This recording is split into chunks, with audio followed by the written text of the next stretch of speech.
Il recherche, comprend et vulgarise l'actualité politique depuis 31 ans sur les ondes de Radio-Canada, d'abord comme journaliste à la radio, puis jusqu'à chef de bureau sur la colline parlementaire à Québec. Il est d'ailleurs sur vos écrans tous les midis puisqu'il anime les Mordus de politique en direct à RDI. Sébastien Bovet est un emblème du journalisme politique au Québec. Aujourd'hui, il est avec nous au Cégep de Jonquière en arts et technologies des médias, où plusieurs aspirent à une carrière comme la sienne. Il est ici pour nous en parler. Sébastien Bovet, bonjour. Salut Étienne, merci de l'invitation. Plaisir. Alors, vous avez débuté votre carrière, vous avez débuté dans le monde de la communication dans une radio communautaire. Est-ce qu'à ce moment-là, vous croyiez que ça allait en faire votre carrière? Donc, quand j'ai commencé, puis j'ai commencé avec un ami qui s'appelle Jean-François Guérin, qui a aussi bien tourné que moi, c'est-à-dire qui est devenu journaliste professionnel, c'était juste pour nous amuser. C'était comme une expérience. On se cherchait quelque chose à faire les vendredis soirs, puis on s'est dit, plutôt que d'aller au bar, bien, on va aller faire des émissions de radio. Donc, on s'est lancé là-dedans sans trop savoir de quoi il en retournerait. CKRL, qui est la radio communautaire, nous a ouvert ses portes. Puis on a tellement aimé ça qu'on a décidé d'acheter la compagnie ou presque, mais on a décidé de vouloir en faire notre métier. Et donc, c'est parti d'un flash de gars assis autour d'une table, prenant une bière, en se disant peut-être qu'on devrait faire une émission de radio, puis ça a mené à moi en train de te donner une entrevue aujourd'hui. Donc, vous aviez déjà un intérêt pour l'actualité et la politique, c'est ça? Oui, bien, dans ma famille, mes parents lisaient beaucoup les journaux, s'informaient beaucoup, on regardait les bulletins de nouvelles. Moi, j'ai toujours apprécié les bulletins de nouvelles. En fait, d'abord, ce qui m'intéressait, c'était les nouvelles du sport. Donc, j'aurais le rêve, quand j'avais 9-10 ans, c'était de devenir journaliste sportif. J'aurais aimé décrire les matchs des Canadiens. Mais à un moment donné, j'ai comme bifurqué un peu plus vers la politique, les discussions familiales. Donc, je viens d'une famille qui s'intéressait beaucoup à la politique, puis on en jasait de façon plutôt ouverte. Donc, je pense que ça part un peu de là aussi, mon intérêt pour la politique. Mais vous mentionnez votre famille, justement. Vous avez dit préalablement qu'ils sont européens, vos parents. Est-ce que ça vient teinter votre vision de la politique canadienne? Oui, j'aime ça dire que oui. Mes parents sont suisses, OK? Donc, la Suisse, c'est la neutralité, c'est le chocolat, mais c'est aussi la neutralité politique. Donc, j'ai comme l'impression que c'est un peu dans mon ADN de vouloir être neutre. J'arbitre au baseball l'été, donc, tu sais, j'essaie d'être neutre dans toutes mes activités. Mais ça fait des conversations un peu plates autour de la table avec mes enfants parce qu'ils essaient toujours de savoir quelle est mon opinion sur les sujets d'actualité. Puis je me réfugie toujours derrière il y a deux côtés à une médaille, puis je donne toujours les deux côtés à une médaille. Donc, oui, ça a influencé ma façon de voir la politique. Puis ça m'a donné cette espèce de volonté de faire de la pédagogie puis d'être neutre en faisant la pédagogie. Mais M. Bovet, vous avez plusieurs années derrière la cravate. Vous êtes désormais à l'Assemblée nationale, chef de bureau. Vous avez atteint pas mal le sommet du journalisme politique. Est-ce que vous avez d'autres objectifs en vue? Bien, après avoir voulu être descripteur des matchs des Canadiens, je voulais être correspondant à l'étranger. Donc, j'ai toujours admiré Marie-Ève Bédard, par exemple, ou Céline Galipeau à une certaine époque, quand ils allaient en zone de guerre et qu'ils faisaient des reportages. Je trouve ça important de montrer cette réalité-là. Donc, je ne fais pas une croix là-dessus, mais je te dirais qu'à un moment donné, je me suis retrouvé comme dans un Y. Il fallait que je choisisse, est-ce que je veux poursuivre ma carrière de correspondant à l'étranger ou essayer d'avoir ce poste-là ou me tourner vers l'animation. Puis j'ai pris le bout du Y d'animation et j'ai énormément de plaisir à faire les mordus. Donc, tant que je vais avoir du fun, du plaisir à faire les mordus, je pense que je vais continuer dans les mordus.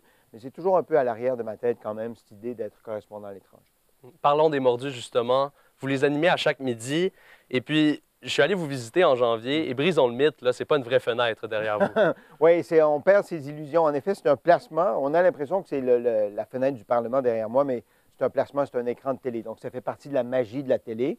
Comme toi, tu as un télésouffleur. Là. Je ne veux pas briser la magie, mais tu n'as pas appris ton texte par cœur. Tu as un télésouffleur qui t'aide. J'ai la même chose, moi aussi, dans mon studio. Et puis, vous animez cette émission quotidiennement. C'est comment d'être avec ces gens-là puis de parler de politique? Bien, tu as l'impression, nous, comme journalistes politiques, on est privilégiés parce qu'on assiste à l'histoire qui s'écrit devant nos yeux. Puis on est payé pour assister à l'histoire. Pendant que les gens travaillent, qui font des choses importantes, nous, on a la responsabilité de voir ce qui se passe dans l'actualité, dans la politique, et de le rapporter aux gens puis de leur faire comprendre. Donc, c'est un énorme privilège. Alors, ce privilège-là, il est encore décuplé par le fait que je peux en discuter avec des gens avec qui je m'entends très bien, entre qui il y a un énorme respect. Tu sais, ils viennent de familles politiques différentes. À une époque, ils se seraient crêpé le chignon, puis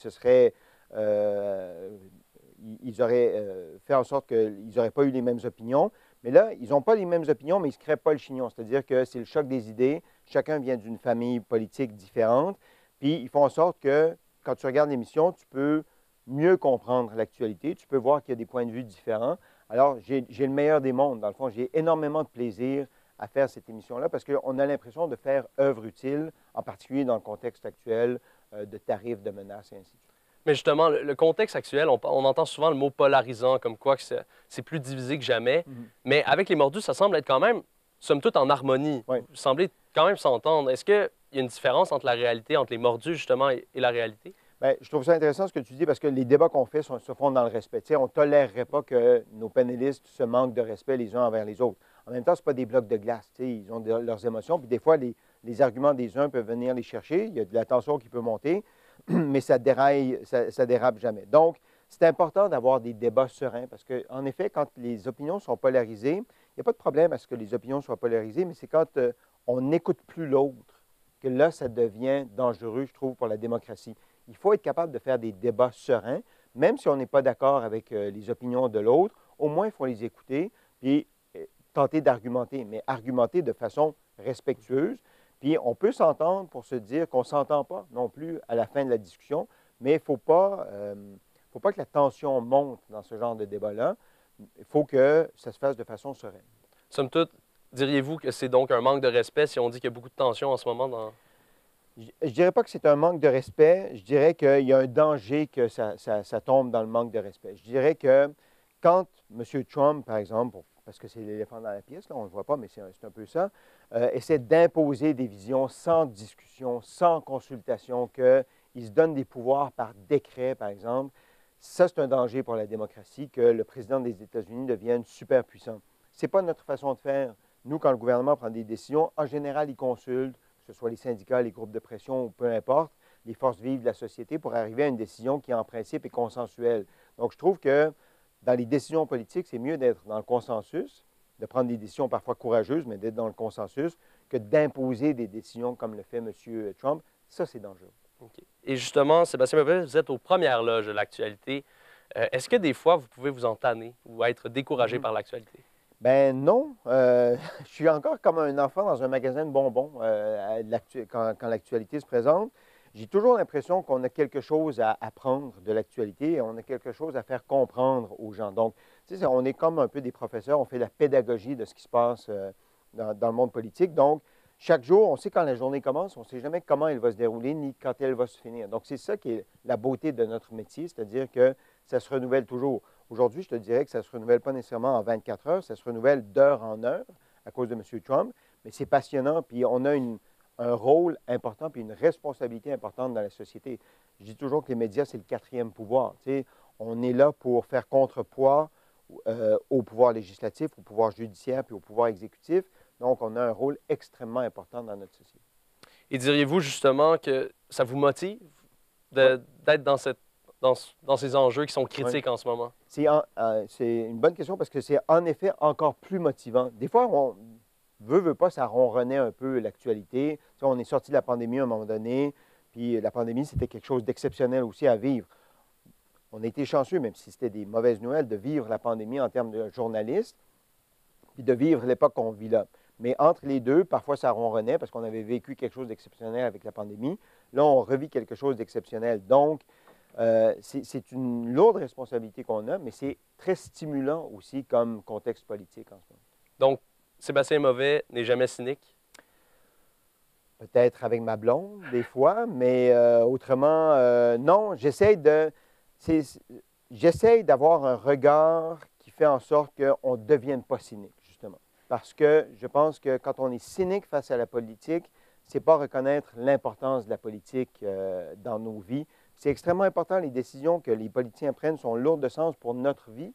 Donc, il faut prendre ça au sérieux, pas être cynique. On peut avoir une touche d'humour, puis j'essaie d'en avoir de temps en temps, mais c'est trop important pour être toujours cynique face à la politique. Parfait. Et sinon, vous êtes à Québec. Vous êtes souvent très près des politiciens. C'est comment de travailler avec l'envers du décor? Vous avez mentionné plutôt les off the record. À quel point c'est important dans le travail d'un journaliste? C'est important d'avoir une bonne relation avec les politiciens, mais par bonne relation, c'est une relation de respect. Moi, je comprends ce que les politiciens ont à faire comme travail, c'est-à-dire qu'ils ont leur ligne de parti. Par exemple, quand ils sont à la Coalition Avenir Québec, ils ne peuvent pas sortir de la ligne de parti, mais c'est possible des fois d'aller chercher de l'information que le parti ne veut pas nécessairement qu'ils sortent. mais je veux qu'ils respectent aussi mon travail à moi. J'ai une espèce d'entente avec les attachés de presse ou avec les politiciens. Quand je leur quand je leur pose une question, je leur demande de ne pas me mentir. Donc, je ne veux pas qu'ils me mentent quand ils répondent à une question. Je comprends qu'ils ne peuvent pas me dire toute la vérité, qu'ils doivent cacher certaines choses, mais à tout le moins, mentez-moi pas quand on se parle, puis quand je vous pose des questions ou quand je vous soumets une information. Donc, c'est ça, cette relation de respect. Mais c'est sûr que je n'irai pas au chalet d'un politicien. Quand je rencontre un politicien pour un repas, par exemple, je le fais toujours en public pour que les gens puissent voir comment ça se passe, puis qu'il n'y ait pas de chummy-chummy ou de copain-copain. Donc, il faut quand même garder une distance par rapport aux politiciens, mais c'est sûr qu'on est dans la même bulle avec les 125 mêmes députés pendant 4 ans. Donc, c'est sûr qu'on apprend à les connaître, puis ils apprennent à nous connaître aussi. Et est-ce que ça a changé en 2025, cette relation-là? Des fois, c'est plus tendu un peu. Je te dirais en fait que ce n'est pas tant 2025, c'est plutôt l'approche des élections. Quand un gouvernement vient d'être élu, il y a un apprivoisement à avoir avec le nouveau gouvernement, mais les politiciens sont moins tendus ou sont plus réceptifs à jaser. Alors que plus on s'approche des élections, plus l'enjeu est important. Et donc, parfois, ils se referment un peu parce qu'ils ont peur de faire une gaffe qui pourrait nuire à leur parti. Donc, ce n'est pas tant une affaire de 2025, mais c'est plutôt une affaire de cycle électoral.